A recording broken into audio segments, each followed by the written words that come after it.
What up, people? This is Noble, and I'm here again with another Lost Explorer Reddit. Today I'm going to be talking about one of the passions of mine.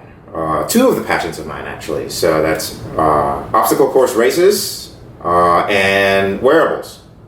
If you followed any of my posts on Google Plus or tech talks that I've given, you know I love connected fitness. I'm a connected fitness nut. For over 5 years, I've dedicated my career to doing more with the sensors and wearable. Anyway, today's not about that. We're going to talk about obstacle course races. And I recently ran the Spartan DC. It's a sprint, which means about 8K or so, 8 kilometers.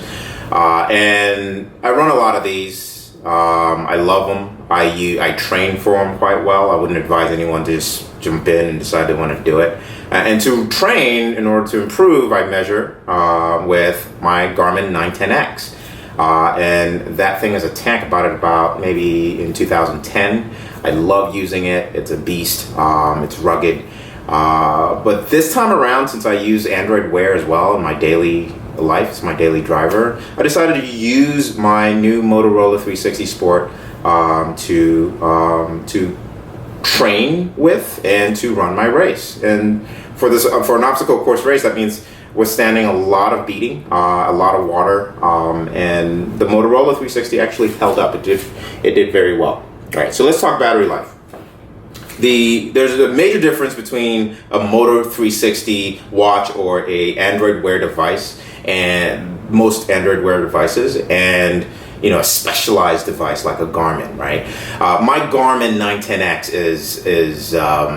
is specialized. That means I'm only using it when I'm running or when I'm cycling or I'm swimming or whatever, and versus my Android Wear that I'm wearing all the time. Surprise, surprise.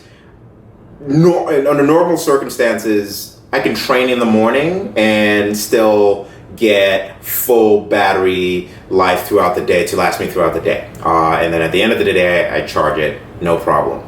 On race day, however, this past weekend, I was not so lucky. I got to the race track at around 8, ran my race by noon, my battery was almost dead. And that's pretty simple. You probably can guess why. It's utilizing every single sensor in the device very heavily. I'm running through woods, so GPS is doing extra work, and so a lot more battery drain. So that's not too surprising. The takeaway is simply specialized devices are best for these kinds of things versus general purpose devices that you want to do. IP67 dust and water resistant, meaning I can just wade through chest deep water, as with any obstacle course race would have, and not bat an eye about it. Afterwards, I can just sort of wash off, dunk it in water, wash off all the mud, and I'm good to go. It's also comfortable to watch, to wear rather. It has this rubberized wristband. You can't change it, so some people don't like. I don't care, but it didn't give me any discomfort. It was very comfortable. I ran it. Actually, I would turn it around so that the face was actually facing my palms, on the same side of my palms. That way I didn't accidentally scratch it more. And it withstood some beating. There's some visible scratches on it. I wouldn't make my Motorola 360 a regular contender for these hardcore races. I will train with it continuously.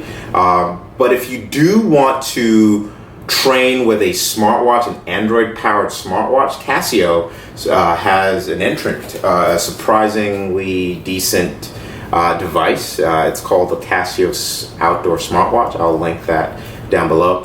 And that is actually pretty decent. It's rugged, it's bulky as all hell, but it gets the job done.